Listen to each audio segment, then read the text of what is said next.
You looked at the run defense Yeah. against Jacksonville. What were some of the issues there? Yeah, besides tackling? it's kind of uncharacteristic of us. And, we had a real good first half. And when you're playing a good running team with a really good back like that, you make a couple mistakes early. They get going, and he really had his juice, and they were blocking us. And then you throw in a couple perimeter misses in tackling with the secondary, and you have that kind of day. So It seemed like we got to play stouter in the front, and we got to fit better in the back part of it. it seemed like they really started to run the ball when Josie went out. How important is he in that? Sometimes that's a factor, but that's certainly part of football. And, I can't, it wasn't just that. There was other factors. With Gordon coming back, do you expect San Diego to try to lean on the rush early, given what happened last week? Yeah, I think that they'll just progress how they want because they're doing fine running the ball. I think that we'll see a mix of both backs, I would presume. How do you go about replacing Bradley, and what kind of Yeah, loss is he? you really don't because Bradley is a terrific player, terrific person. He's just a strong asset around our building in every way. But when this happens in sports, what happens is people pull together, and we're going to do it as a group. It's unfortunate, and the guys are up to the challenge, so we're hard at work to make that happen.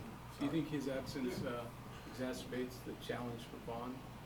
Get more attention than he usually gets? True, but again, everybody else around us has to step up. But Vaughn's such a great competitor. It'll probably take his game to another level.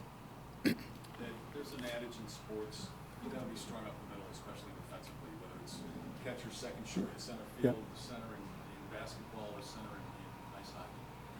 Do you feel you're strong enough up the middle at the nose tackle position, inside linebacker, safety?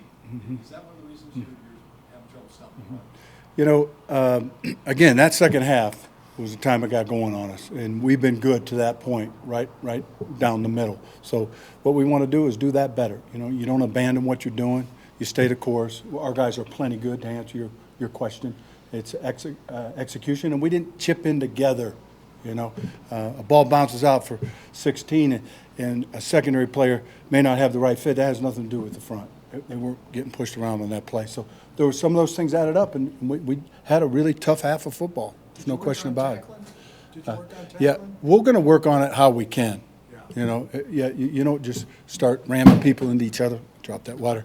But The tackling dummies out there? yeah, we still have that, and we'll address anything. And anytime you have something that there was a lapse or weakness, you got to rectify it. You got to work on it. You got to address it. How up to his Malik Reed if he gets more snaps this week? Pardon? How up to the challenge is Malik Reed if he gets more time this week?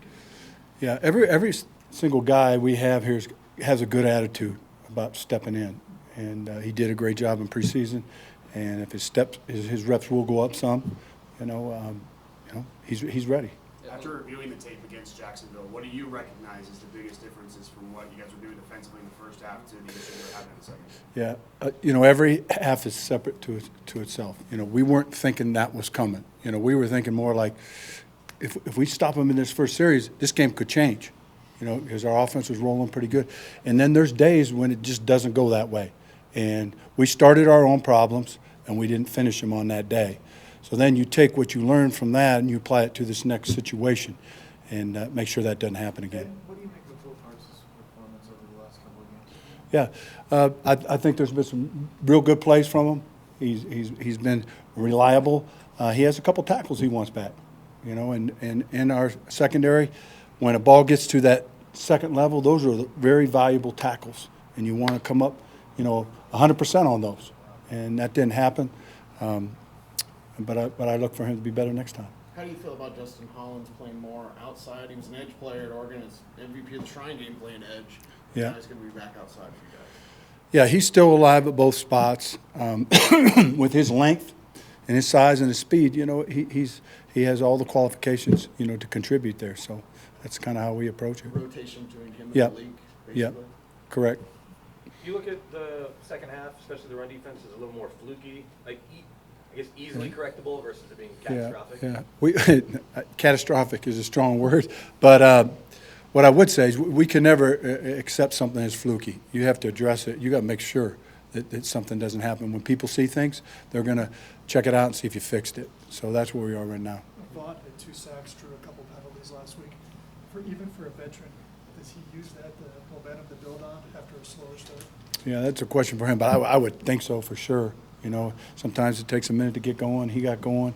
He was very effective in the game and impacting, and we're looking for more of that. You've had to shift a few things with Bryce Callahan out. How much did the defense change and shift with Kareem out?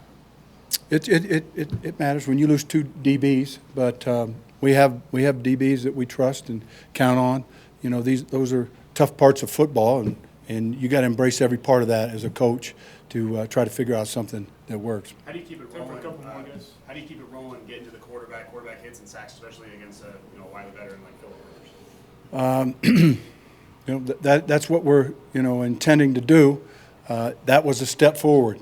And when you talk about, there was a lot of hits on the quarterback last week. It's not just measured in sacks. And we want that to continue. And against a player of his caliber, you got to knock him down a couple times, to win the game. Ed, when you and Vic first got here, you talked about creating more of a pass rush under the middle.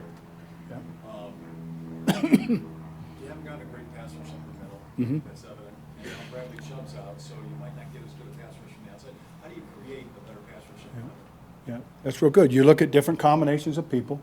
Okay, so you'll see various players in there, and then possible rush patterns. And rush patterns can be an answer. Also, adding in a 5th player to maybe create another alley inside, a push. Okay, thanks, Coach. Thanks, guys. Thanks, Ed.